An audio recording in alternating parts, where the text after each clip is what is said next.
Imagine for a second that that the universe just ends. Not a distant planet, but everything. Yeah, the whole thing. Right. The stars burn out, like galaxies drift apart, or, maybe everything crunches back down into a single infinitely dense point, and then bam. Right, it happens all over again. Exactly. A brand new universe is born. And in this new universe, on some new planet orbiting a new sun, you are born. It's wild to even picture. But here is the catch, and it's a huge one. You have absolutely zero memory of the life you are living right now. Not at all. You don't know your name, you don't remember your family, you don't even remember your favorite food. Every single memory, every piece of your personal story has been wiped completely clean. Yeah. And this is where it gets really wild, the raw capacity of who you are, like your baseline intelligence, your ability to regulate your emotions, your inherent wisdom, that survives. It actually carries over. It's an incredibly jarring concept. The idea that the most fundamental essence of your mind is completely divorced from your biography challenges, well, basically everything we assume about identity. Right. We are so accustomed to believing that our experiences define us. We are just the sum total of our memories. To strip that away and say, you are just the raw processing power and emotional baseline left behind, Yeah. I mean, it forces a total reevaluation of what it means to be alive. It really does.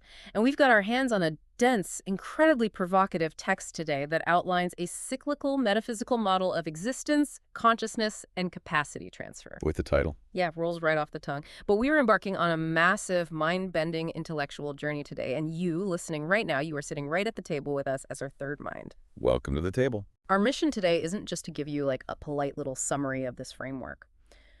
We are going to aggressively unpack its logic, expand on its ideas, and really theorize about the massive implications it holds for physics, for identity, and honestly, for the very nature of reality itself.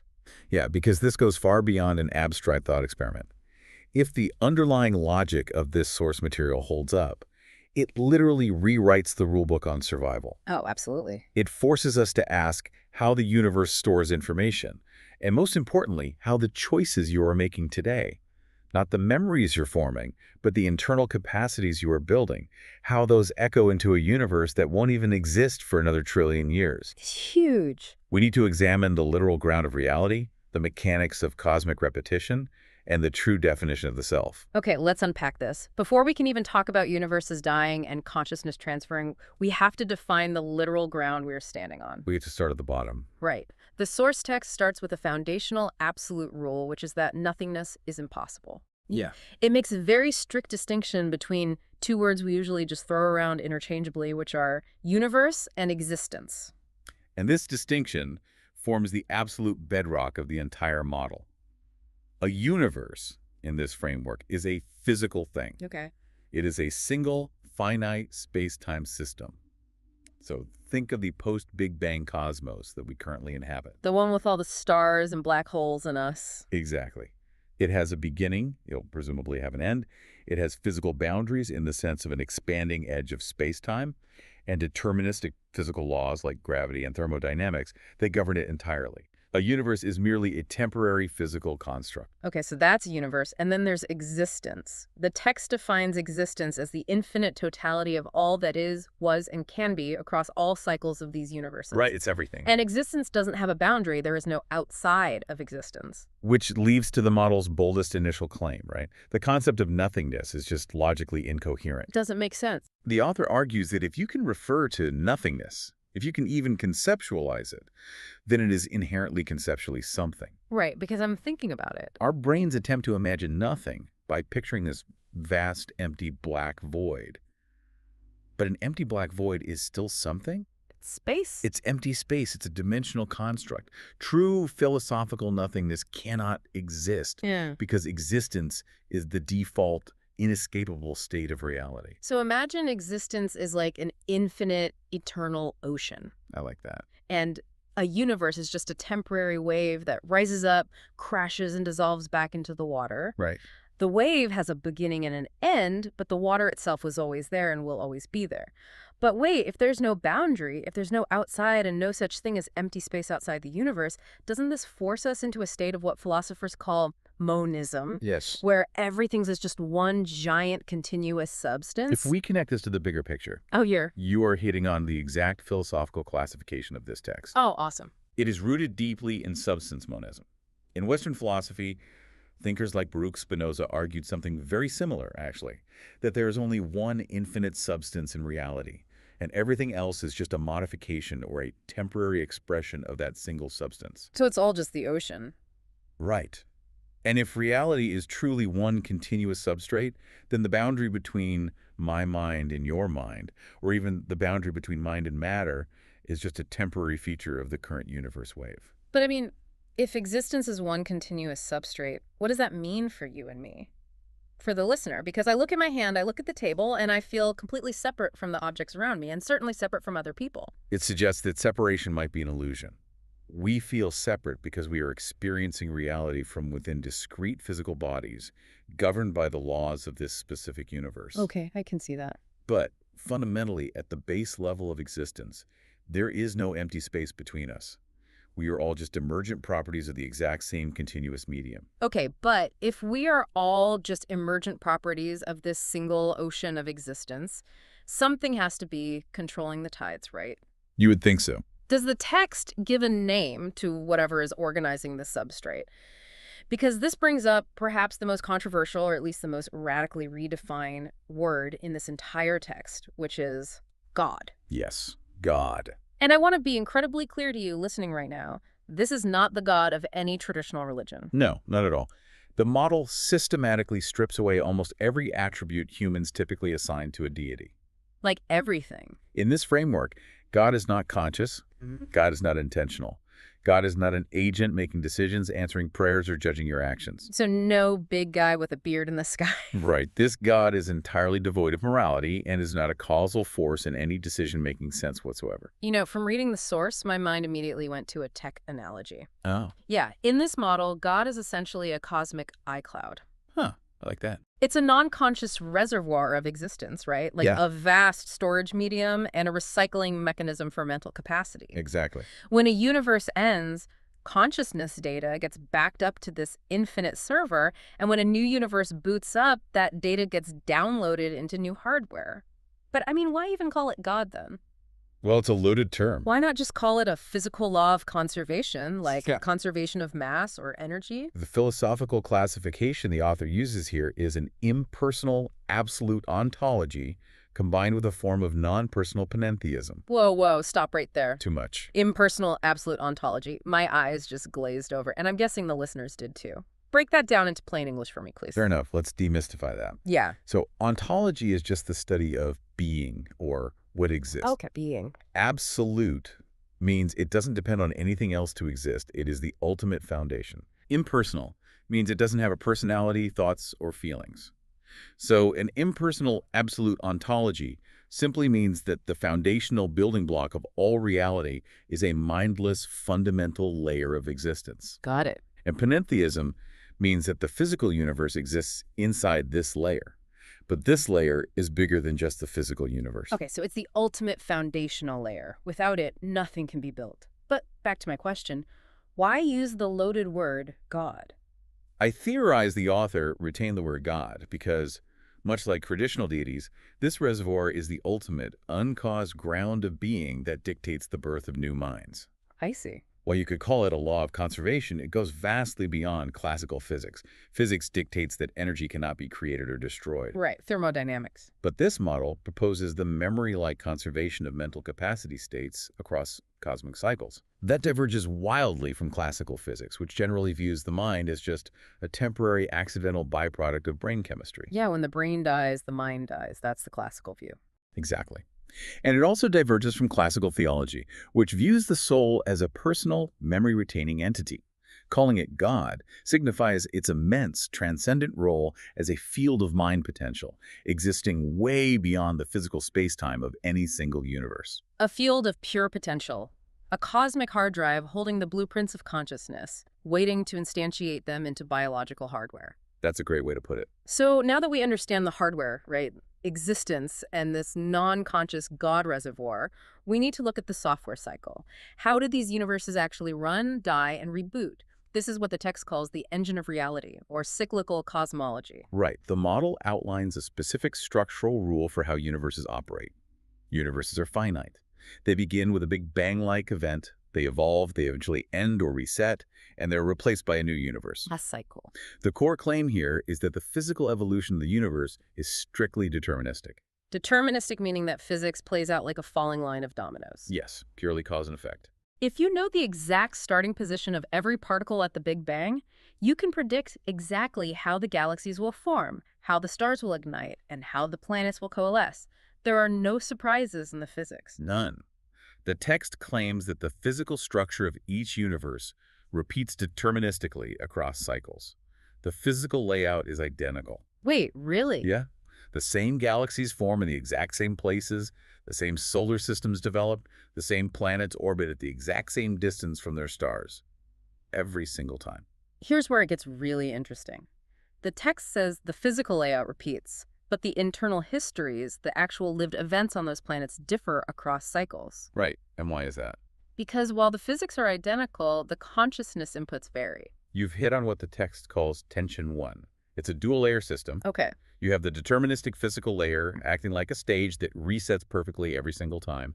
And then you have the variable consciousness layer representing the actors on that stage. Okay, but if the physics are a completely closed deterministic loop, like if the atoms in my brain are just bouncing around according to the inescapable laws of thermodynamics and gravity, how can I possibly change the outcome? That is the million-dollar question.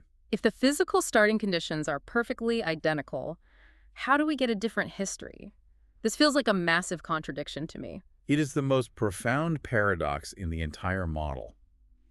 If physical initial conditions are identical, but lived histories diverge, then consciousness must be an external causal variable. It has to be outside the dominoes. It cannot just be a byproduct of the brain's physical chemistry, because if it were purely chemical, it would be bound by the same deterministic loop, and history would repeat exactly, down to the microsecond. Right, you drink the same coffee at the exact same time every cycle. Consciousness has to be injecting something new into the system from the outside. It's like playing a video game. The code of the game, the physics engine, the map, it's identical every time you boot it up. But the playthrough is different because you, the conscious player holding the controller, are outside the game making inputs. I love that analogy.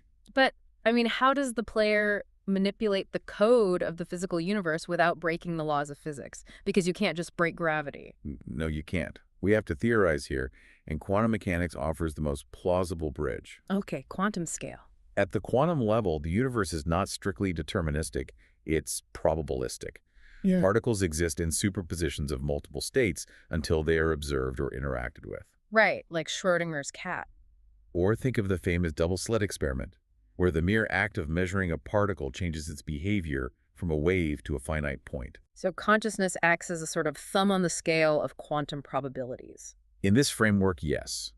If the physical universe provides a spectrum of possible outcomes at the quantum level, consciousness might be the variable that collapses the wave function toward a specific outcome based on its capacity. Wow. It operates entirely within the probabilistic wiggle room that physics naturally allows. So it's not breaking physics, it's just nudging the probabilities. Right.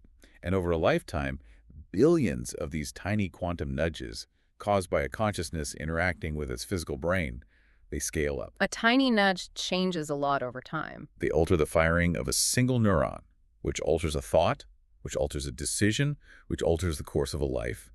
Multiply that by billions of conscious entities, and you get radically different historical events on an identical physical chessboard. The universe builds the chessboard, but consciousness decides how the pieces move. Beautifully put.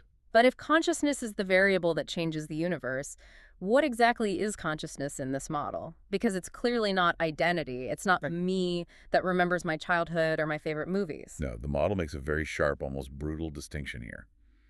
Consciousness is not identity-bound, it is state-bound. State-bound. The text defines consciousness purely as a power vector. A power vector.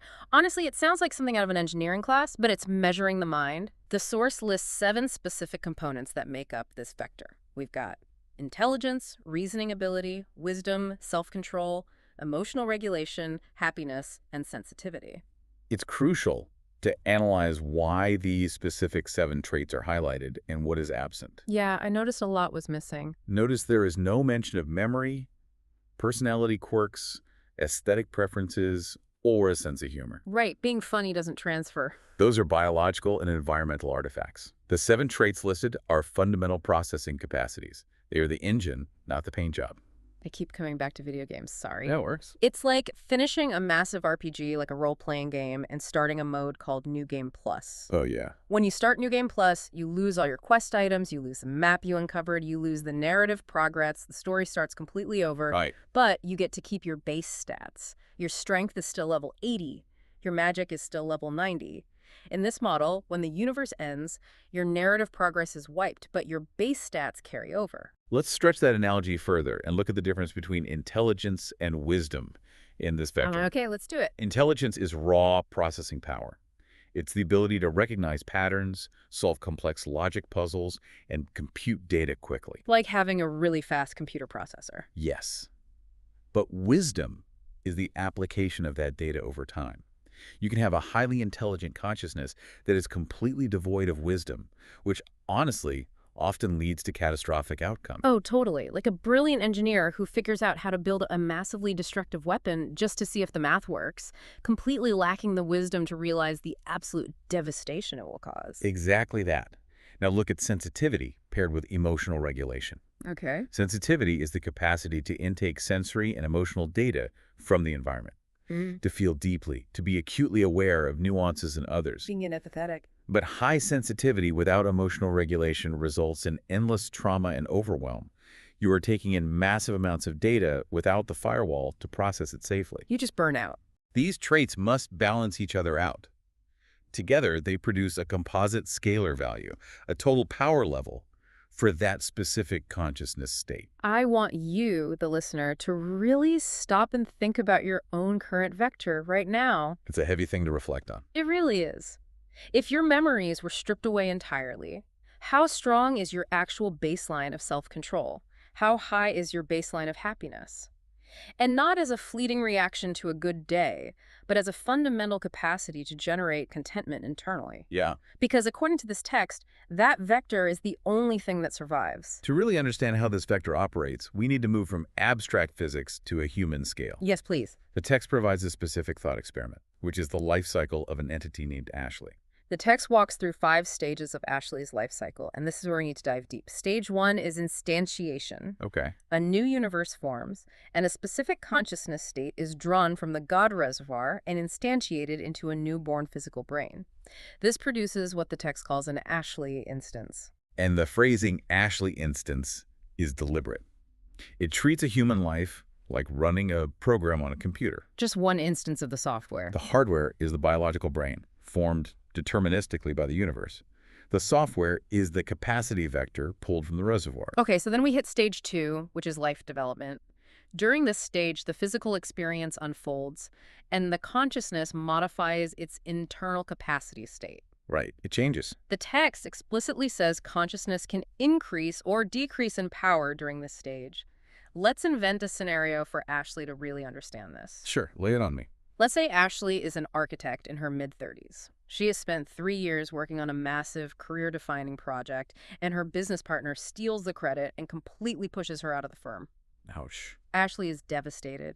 She faces a choice in how she responds to this profound betrayal. This is where the metaphysical rubber meets the road, so to speak. Ashley experiences intense anger, betrayal, and a desire for vengeance, naturally. But if she surrenders to emotional dysregulation, if she spends the next decade consumed by bitterness, lashing out at her family, self-medicating, and losing her ability to reason clearly, she is actively degrading her capacity state. Her vector drops. Her vector for emotional regulation drops. Her vector for wisdom drops. But what if she takes the harder path?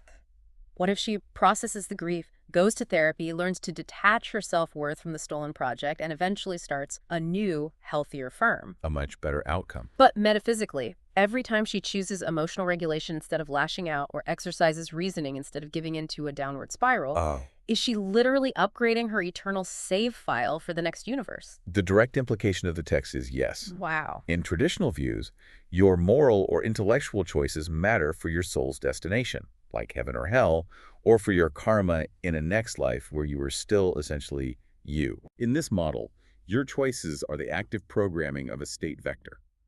Every act of self-control metaphysically thickens that specific strand of the vector.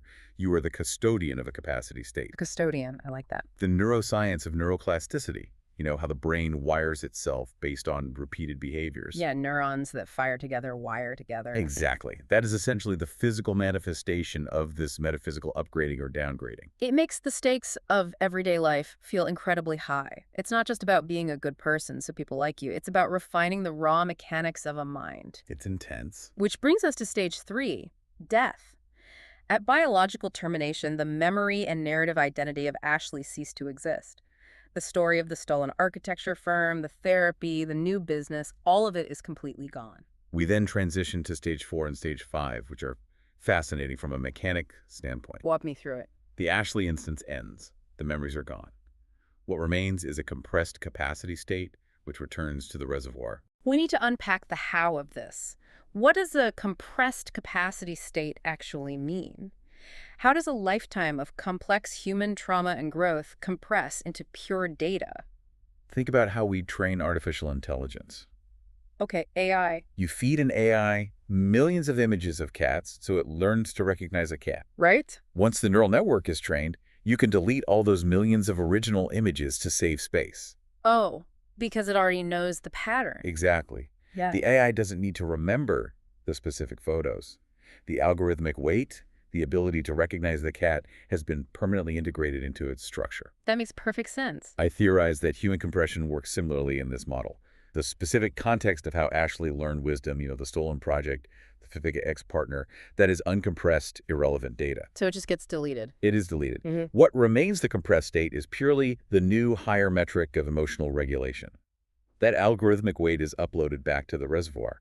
Okay, then we hit stage 5. A new universe eventually forms. A new Ashley appears. Physically similar structure, same baseline capacity vector, but absolutely no memory continuity. Ashley 2.0 is born. Welcome to the new universe. But wait, how does the reservoir match a specific capacity vector to a specific developing physical brain in the new universe? Is someone up there sorting files into folders? Well, if we rule out a conscious God making decisions, it must be an automatic physical metaphysical mechanism. Like a natural law. Exactly. Yeah. If the universe repeats deterministically, there will be another physical body born in roughly the same conditions. I theorize that the metaphysical weight or frequency of a capacity vector naturally gravitates toward a biological brain complex enough to house it. Can you give me a visual for that? Like a tuning fork resonating with another tuning fork of the exact same pitch. A highly advanced vector of intelligence and sensitivity cannot instantiate into the brain of a simple organism. It requires a complex neurological structure to run its code. So the body has to match the mind. The physical universe, through its deterministic evolution, essentially builds the exact antennas needed to catch the specific signals floating in the reservoir. This forces us right into the most profound and honestly uncomfortable realization about the nature of the self. It's a tough pill to swallow. The text calls this the capacity identity model. In this framework, identity is defined only by the sameness of the initial mental capacity configuration. Right. It is not defined by memory. It is not defined by continuous experience. The rules are stark. Same Ashley does not equal same memories. Same Ashley does not equal same body. Same Ashley equals same starting power vector. The author addresses this exact tension, which they call tension 2. Because it is a tension. Absolutely. Okay. The text proposes a structural identity theory.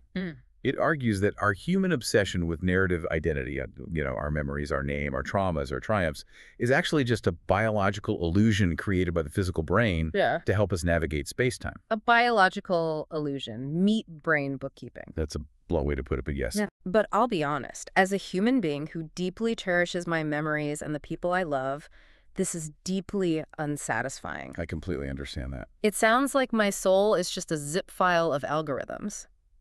Is it even accurate to call Ashley 2.0 Ashley? If I don't remember being me, I don't want to just be an algorithm.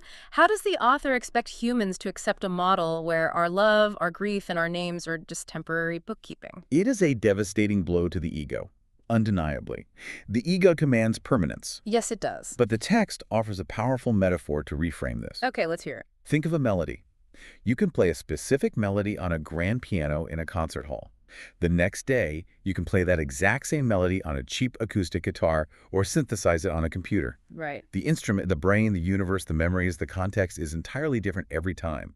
But the melody, the structural relationship between the notes, the capacity vector, that is identical. So the melody is the true identity. The melody is the true identity, regardless of the instrument playing it.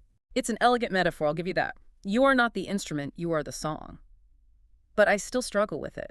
It means that the grief I feel over losing someone is tied only to the instrument, not the song itself. Precisely why it challenges us. We need a narrative to survive in this universe. To remember where the food is, to know who our friends and enemies are, to build societies. Biology requires the ego, Yeah, we have to function. but metaphysics does not. Yeah. If you strip away all your memories, what is the core structural pattern of your mind that remains? What is your melody? That's a good question. Are you defined by a restless curiosity, a deep, unshakable calm under pressure, a high sensitivity to the emotions of others? Because according to this model, that structural pattern is the only true you. And that true you is constantly evolving, which leads us to a critical systemic problem in this cyclical model. Yes, the God problem. Right. If entities are constantly upgrading their power vectors across endless cosmic cycles, accumulating more intelligence, more wisdom, more self-control, wouldn't some entities eventually become so powerful that they essentially become all-powerful gods themselves? You'd think they would just max out their stats and take over. Exactly. Wouldn't they break the universe with their max-it-out stats? The text has a built-in defense mechanism against this, which it calls the homeostatic balance of power. Okay. The core principle here is that power is not a strictly linear progression. You don't just keep leveling up forever without consequence. Why not? The framework states that high intelligence combined with high capability actually increases the potential failure modes of a consciousness. Conversely, low capability reduces your opportunity, but it heavily reduces the damage you can do. Let me make sure I'm visualizing this right. Think about it like building a vehicle. Okay. If you have a rusty old bicycle, that's a low power vector. You can't go very fast, your opportunities for travel are limited. But if you crash, you might scrape your knee. The damage is localized and minimal. Now, imagine you upgrade your vector until you are a hyper-advanced Formula One racing car. A lot more power. You are incredibly fast, incredibly capable. But if one tiny sensor fails, if you lose focus for one fraction of a second, the whole car flips and explodes at 200 miles per hour in a catastrophic fireball, literally taking out the track with it. High power creates immense fragility.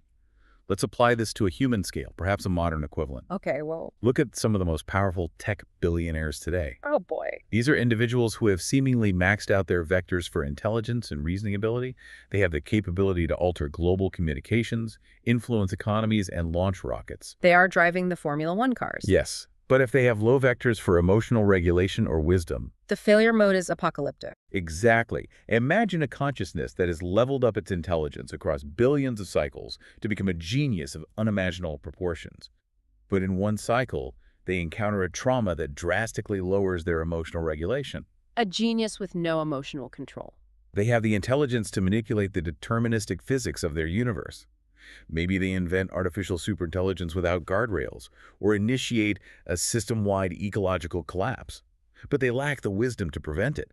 They cause immense destruction. And in doing so, they experience profound failure, trauma, and dysregulation themselves. Yes, the system pushes back. So when that biological instance dies, the vector that returns to the reservoir isn't a higher level, it is severely degraded. Their stats have dropped. They have downgraded as a direct result of their own imbalance. The system self-stabilizes. Existence experiences cycles of ascent and descent. Greater power leads to greater instability risk, which inevitably leads to a crash, resetting the entity's power level. That's brilliant. It's the universe's ultimate immune system against permanent tyranny or stagnation. Nobody wins forever. Nobody gets to become God. Nobody gets to become God because God is just the hard drive, not a player. It ensures that existence is a dynamic, eternal churn. It is a constant breathing in and out of capacity, balancing the drive for capability against the statistical inevitability of a high-complexity collapse. We have built this massive, intricate structure today. We've defined the non-conscious God reservoir, the deterministic physical universes, the transferable capacity vectors, the painful illusion of narrative identity, and this homeostatic balancing system. We've covered a lot of ground. But bringing the entire framework together requires facing the biggest, most glaring unanswered question the text presents: the ultimate metaphysical showdown. The text itself acknowledges this as tension number 3, explicitly calling it the key unresolved question. And it is a huge one. The whole model hinges on the mechanism of transfer. How does the vector actually leave a dying biological brain, travel to a non-physical reservoir, and then reinstantiate into a new brain in a new universe? Like, what is the actual bridge? The mechanism is physically undefined in the source material. The text admits it's not empirically grounded. It's basically treated as an axiom, a foundational assumption you just have to accept for the math to work. Right. Take a leap of faith. But we can't just let that slide. This raises an important question, which is consciousness fully reducible to physical processes in the brain? Or is it an independent, non-local state? It has to be non-local. Because if consciousness is just brain chemistry, then when the brain rots in the ground, the vector rots with it. The whole cyclical model completely collapses. For this entire cyclical metaphysical framework to remain stable, consciousness must be capable of state preservation outside of brain continuity and must be non-local relative to the physical universe. But if consciousness is a non-local, independent state, then what the hell is the brain actually doing? If the brain isn't making the consciousness, what is its function? I theorize that in this model, we must view the brain not as a generator of consciousness, but as an antenna. An antenna. Think about a radio. When you turn on a radio in your kitchen and hear music, the radio is not generating the music inside its plastic casing. Right, there isn't a tiny band inside playing instruments. No. The music is a signal, an invisible, non-local electromagnetic wave being broadcast from a distant tower. The radio is simply a physical instrument tuned to a specific frequency, capable of capturing that signal and translating it into physical sound waves you can hear. Okay, let's test the limits of that metaphor, though. What happens when someone gets a severe concussion? Or what happens when a person develops Alzheimer's disease and their personality changes entirely? It's a fair challenge. If the signal is pure and non-local, why does physical brain damage alter who they are? It actually perfectly aligns with the antenna theory. How so? If you take a hammer and smash the dials on your radio, or if the internal wiring slowly rusts over time, the radio will play distorted static, or it will skip channels, or it will eventually fall completely silent. The antenna is bent. The physical translation mechanism is broken. But, and this is crucial, the broadcast tower is still sending a perfect, pristine signal. The degradation of the radio does not mean the music itself has been corrupted at the source. Oh, wow. The broadcast doesn't start just because the speaker is blown out. Exactly. The physical translation stops, the localized instance ends, but the signal itself, the underlying capacity vector, remains perfectly intact, completely unaffected by the biological decay of the physical receiver. Exactly. When the radio finally dies, the signal returns to the ambient environment, or in our model, the compressed capacity state returns to the God reservoir, waiting for a new receiver to be built in the next universe. It's so clean. This completely bridges the gap between metaphysical monism and state transfer theory, the continuous substrate of existence, the infinite ocean we talked about at the very beginning. Right, the existence ocean. That ocean is the medium through which the signal travels. Yeah. The deterministic universe is just a temporary physical construct where antennas are built according to strict physical laws, while allowing consciousness to exist as an external, variable input that alters the output of the system. What an incredible, exhaustive journey. We have taken this dense, challenging source material and mapped out a radically different way to view reality. It's been a ride. Let's quickly trace the through line of what we've unpacked today. We started with the absolute baseline. Existence is an infinite, continuous ocean, and nothingness is impossible. Yep. From there, we redefined God not as a judge, but as a non-conscious cosmic hard drive storing consciousness capacity states. We then explored how universes are deterministic physical loops that repeat their structure but vary their internal histories entirely based on the quantum nudges of conscious inputs. Then we defined that consciousness not as our precious memories, but as a transferable state vector. A composite score of raw capacities like intelligence, wisdom, and emotional regulation. And finally, we face the reality that identity is not a continuous story, but a recurring structural melody played on temporary instruments, kept from achieving godhood by a universe-wide homeostatic balance of power. It's a heavy framework to digest. It strips away our comforting, ego-driven narratives about who we are and what happens when we die, replacing them with a vast, almost mathematical cosmic engine. But applying this to daily life, I actually find something profoundly empowering in it. I agree. Yeah. If we relate this massive cosmic theory back to your immediate reality, listening to this right now, it offers a striking perspective shift. Definitely. We live in a world of endless information overload, constantly obsessing over our personal narratives, our social media profiles, our specific memories, and our daily grievances. But if this model holds any truth, all of that narrative detail is temporary biological noise. Just static on the radio. The only thing that is truly real, the ultimate foundation of your existence, is your baseline capacity. How well do you reason? How deeply do you regulate your emotions in a crisis? Developing those raw capacities isn't just a self-help exercise. It is the fundamental physics of your eternal self. And that leads to the final thought I want to leave you with today, a thought to mull over while you go about the rest of your week. Bring it home. Think about the next highly stressful situation you're going to face. Maybe it's a deeply frustrating email from your boss, a gridlocked traffic jam when you're already late, or an intense argument with a loved one. We've all been there. Usually we just react. We get trapped in the immediate narrative of the moment. We think only of the traffic or the email.